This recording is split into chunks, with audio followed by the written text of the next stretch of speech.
All right, everybody, it's time to roll the win. Talk a little bit about Biloxi and some of the bets we made and how we played them. Biloxi, great town, my favorite gambling town that I've been to. And yes, that includes Las Vegas.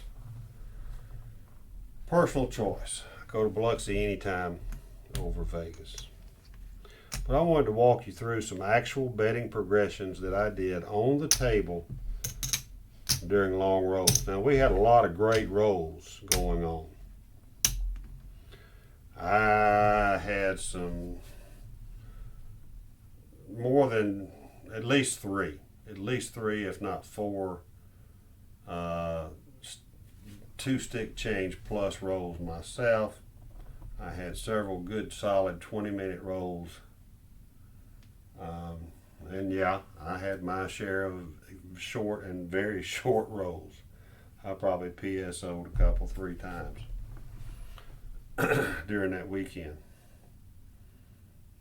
But I'm going to show you how I took an $18 6 to $1,800. And we're going to count the hits because I hadn't even walked through the hits yet. I don't even know how many hits it took to get there offhand. I got an idea. So I'm wrong. I did not start on that particular hand. I started with $30. I went 110 inside, I think. Nope, no I didn't. That was the other hand I'm going to talk about. No, that's good. So I started with 110 inside. That's what I started with on that particular hand. This one got to 80, this one got to 80, they never got hit. This one did not get near as high as the 6. It showed up late to the party. In fact, 8 was the point for the majority of that roll.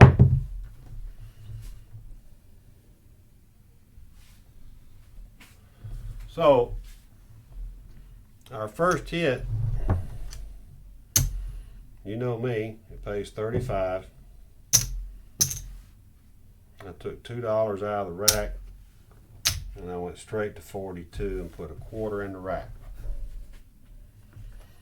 The next hit paid me 50 for 1. Okay, $49. The next hit paid me 50 for 1. They took 1, gave me 1. I'm going to use that as the first one that I had to give, and I took the bet straight from 75 to 90, or from 42 to 90. And I've got $75 in the rack off of that 6 at that point. The next hit, they paid me 105 and I put it in the rack. The next hit, they paid me 105. I said, take me to 180. Right? Just like an $18 6 pays you 21, 180 pays you 210. I put that in the rack.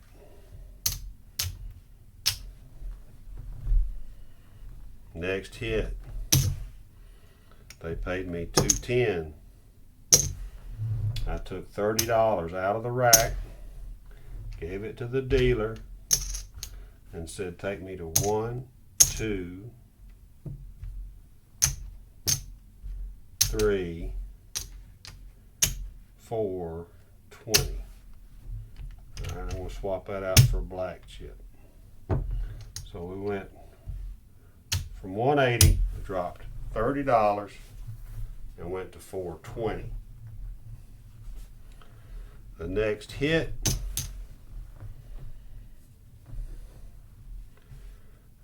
they handed me a purple chip, and I handed them $10 in the rack.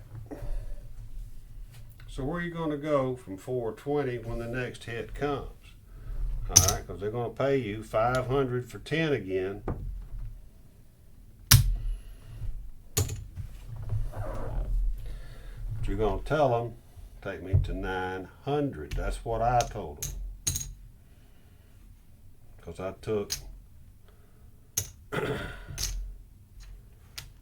and doubled that booger up right there, $900. That went in the rack.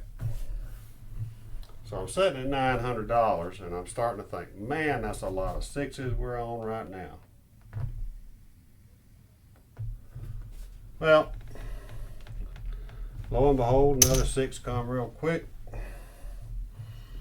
And they dropped me $1,050. Ladies and gentlemen, that went in the rack. And I'm thinking to myself, what do I want to do? How do I want to play this thing out? Next hit. You know what I said? Nope, I didn't raise it.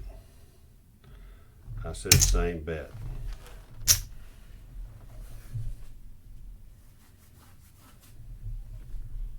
Immediately, I knew what I would do next.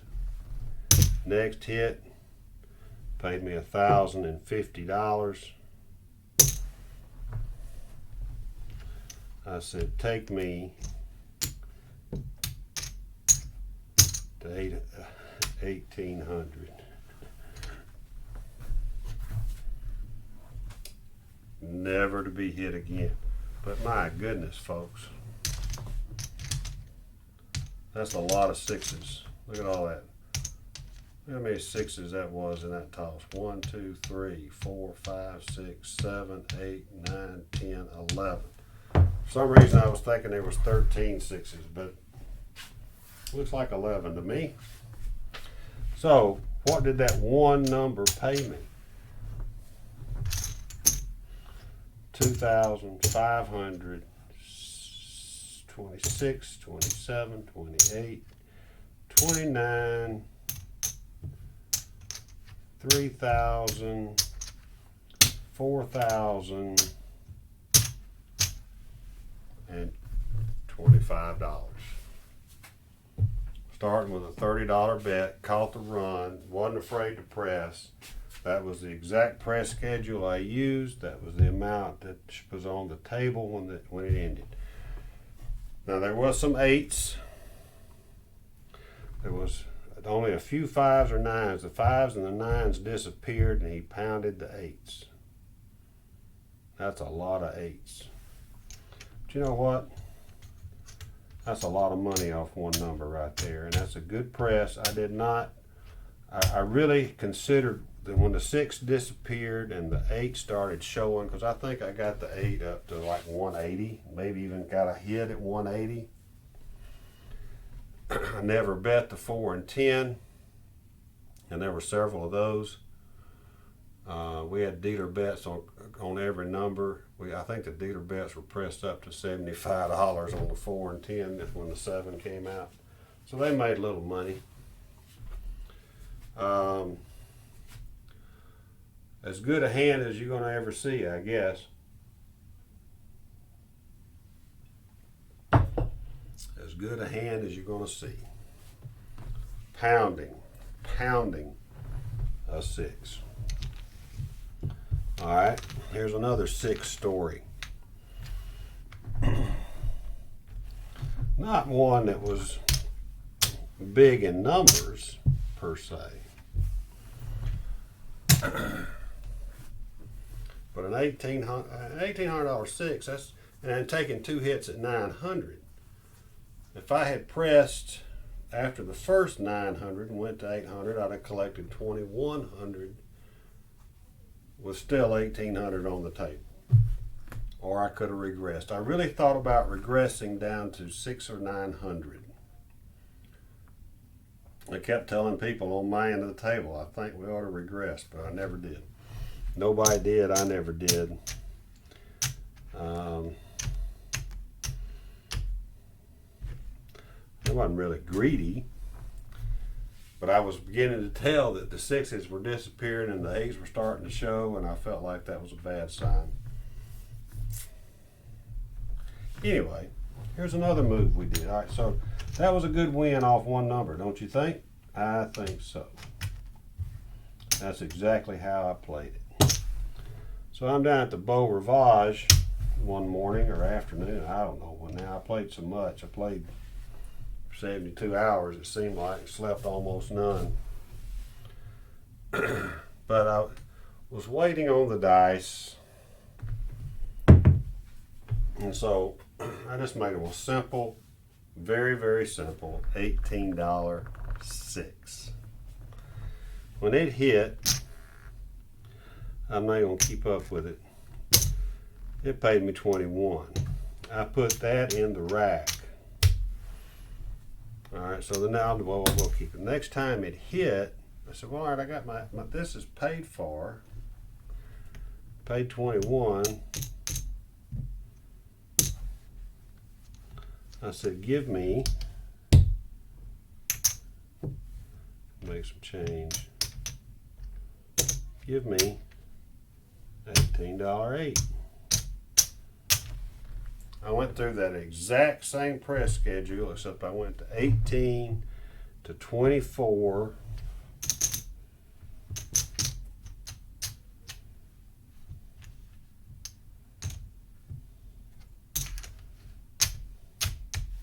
When one would hit, I'd press them both and went to 24. Next one hit, which paid 28.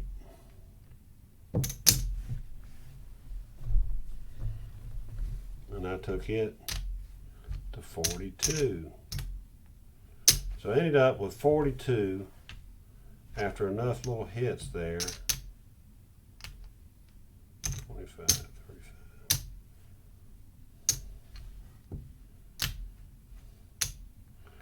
To 42. I collected 50 for one twice off of those. And I said, you know what? We'll just go to 90. And so when they hit, I went to 90 and I collected 105 off both of those before that person sevened out. And they were a random thrower. So like I said, I was just buying my time at the table. So I ended up going from a $16 6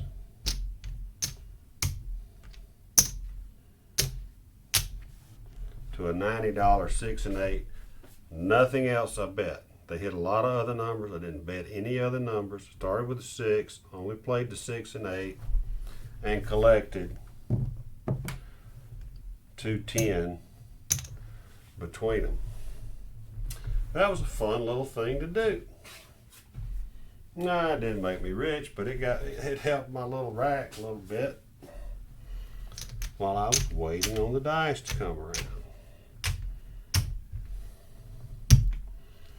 Now, if you follow anything on YouTube, you've seen pictures.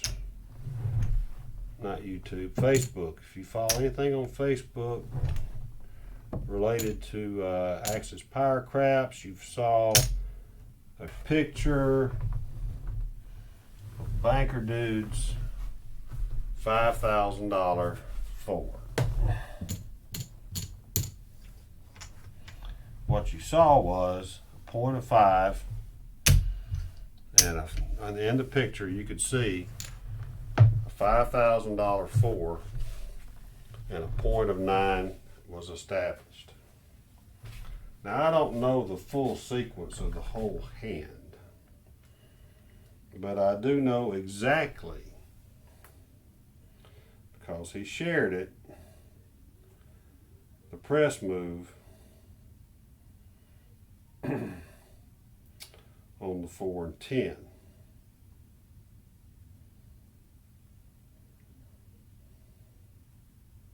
Now, excuse me while I look it up, because I don't want to mess it up. There's so many posts.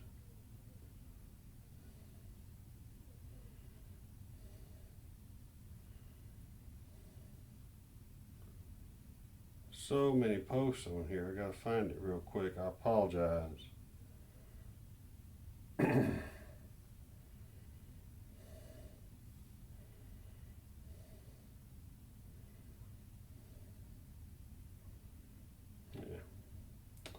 Here we go. Well, I'll just go straight to the site. Scroll down for a sec. There's the chip porn. Here we go. I know you can't really see that, but that was the picture. I don't know if I can get it where you can actually see that or not. Anyway, that's the picture. I might try to splice it in at some point. But he actually started this out. He placed, in some fashion, whether it was fed from the field or what have you, it was a $15 fork. And how do you take a $15 bet to $5,000, and how much does it pay you to get there?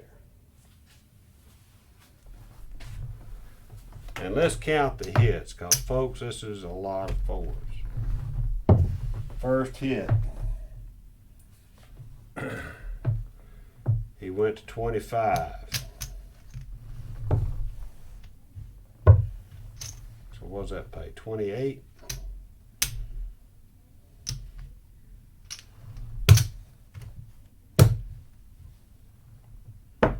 There's the quarter, went up there. That goes back in the rack. Second hit, he paid the VIG and went straight to 75, did not collect. The next hit, he paid the VIG, he got 75. 75 was going to pay 150.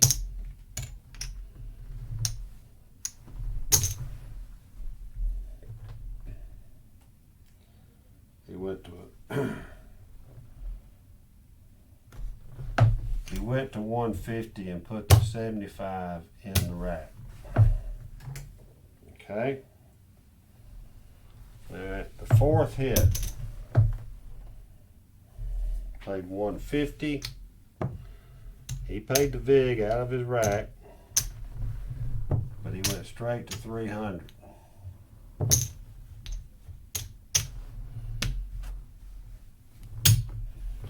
From 300, paid 600, and he went to 600. So he's swapping. All he's doing is he's swapping it out. The next hit, he went from 600, pays 1,200.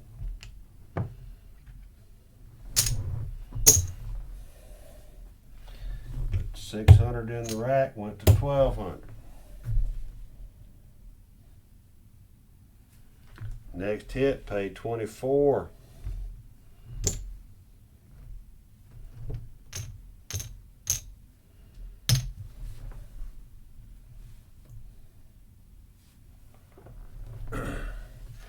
Took that 24, went to 25, put 1,100 in the rack. Next hit, 4. Next hit, paid, I gotta get a couple of purples here.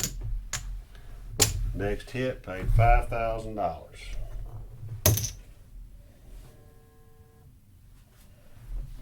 Put the 2,500 in the rack, paid the VIG, went to $5,000. So that's how you get to $5,000. I think I missed one. It's 7. I'm pretty sure I missed dropping a thing.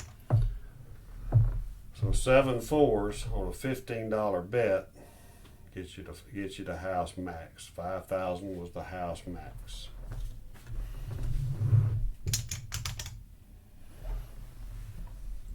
Folks, that's a lot of money. All right, so let's analyze that. First, let's see what that put in our rack, and then we'll talk about what possibilities, because that's what I like to look at, is what would I have done or what could I have done in that situation in the event that it ever happens again. 1, 2, 3, 4, 5. That's a purple chip.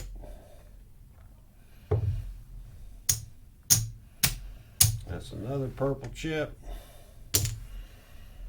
So 1, 2, 3, 4, 45,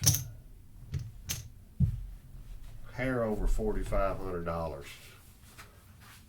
what you took off, and still got a $5,000 bet. Now what happened was, he hit this point of 5. After he got to here, this point, whatever, got hit, and he rolled a 4. So the question is, what would you have done, or how would you have played it, knowing you got $5,000 on the 4 and you're on a come out roll? How would you have played it? First thing out of my mouth was, I would have hopped the 4s on the come out, because I don't want to waste a 4. I would have taken $300 out of my rack if that were the case, and I would have put 100 on a hard 4 and 200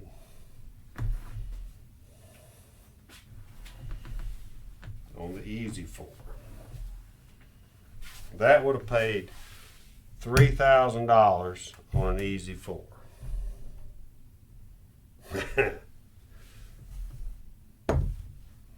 Right? 15 times 200. It would have paid $3,000 on a hard 4. I think he hit it easy.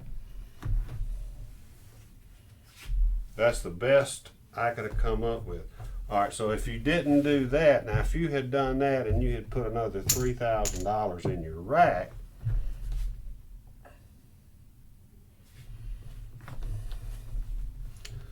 what would you have done? I've thought about this a lot myself. I don't know what you would have done. Would you leave it up here? Would you bring it all back here behind your pass line? You'd probably had to, it was a $15 table, so he would have had to have increased his pass line. I'd have increased that pass line to a quarter, and I'd have went to 2,500.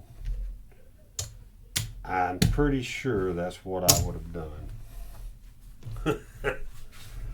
I don't think I would have been brave enough to shoot at that 4 again, because that's 7 4s.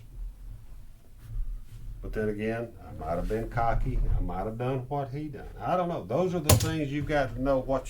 The reason I'm bringing this is to your attention is so you can think about it if you're ever in a situation, and it does not have to be that high. But if you're at a point where you're like, man, I can't afford not to take some of that back now, hop the number, cut it in half and use it as that, and put half of it in the rack. So what would have happened? He would have added $3,000 and $2,500 to his overall pay. So he would have ended up with, did I do that right? There's 6, there's $9,000. Not sure if I'd have needed that. There's $10,000 right there. If, and that's the if he'd have hopped the 4s and hit it and cut it, and then cut his place bet in half, put half of it in the rack, half of it past his odds, and he would have still had a shot at winning another $5,000.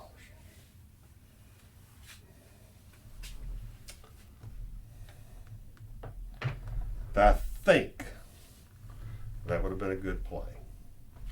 I think that's how I would have played it. I think if I'm ever in that position, I would have done that. And the only reason I say that is I had a similar situation about 1.5 years ago at the Cromwell, but the 10 was already established as the point, and I had hammered the 10, had the 10 up real high, cut all my bets off, hopped the 10, rolled a hard 10. That's always stayed with me as a strategy on those bigger bets. The reason I turned my bets off is I had just hit the all, and there was a big table disruption. So not quite the same thing, but if you hit a 4 and you're not getting paid on it when you got $5,000 on it, mentally that's going to affect you. It's going to affect me. That's why I'm going to hop the 4s for $300 if I got 5,000 out here. Make sense?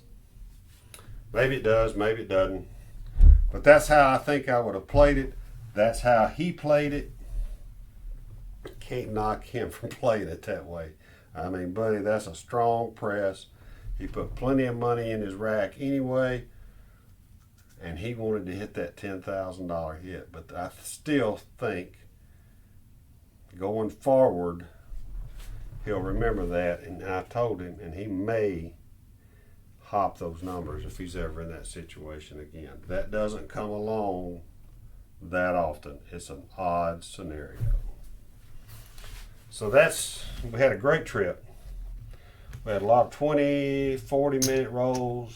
Mark Evangelisto, he had a hour and 40-minute roll, and luckily I was able to time it, and it was kind of a freak thing, but was able to time it because I had sent a text at 10 o'clock. The roll was over at 11:40. It's not as many tosses as you might would think in an hour and 40 minutes, but that's a lot of tosses. But when you got bets as high as we had them, my $18, I'm not the only one on the table with big bets. Some people were betting the 4s and 10s up. I never played the 4 and 10 on that hand. Very rare for me. We had every suit that you could find at the casino standing there watching. They never said a word. They were very kind. The dealers didn't want to take their breaks. I think the stick man refused to leave the table. I don't know. I mean, it was a lot of fun. Dealers were pressed up big. They were making money. They were having fun. And the only thing left over there was a bunch of circles with dust in the box. All right, so I got to give a shout out to one of our viewers. Let me move that over just a little bit. He said he liked the videos, and he brought me some bottles of brown water. If you look at them closely enough, you can see that I've already tasted each and every one. Some of them, a couple of them I've tasted a little bit more than the others. So everyone's been opened, everyone's been tasted, and I've enjoyed every sip of every single one of these. So I thank you, Bud, for the whiskey, the brown water. I'm enjoying it. I'm sipping on it carefully, but I have tasted and enjoyed each and every bottle. All right, everybody, I just thought I'd give you that quick little semi-update. Tables in Biloxi, they're great crews. Automatic buys, you keep hearing me say it, 4, 5, 9, and 10 are automatic buys, big on the back. All you got to do is check with your dealer to find out what their number is for the buy. Most are $20. Some are as high as $40. All right, everybody. I'm still pumped up. Practice like you play like you practice. Go roll to win.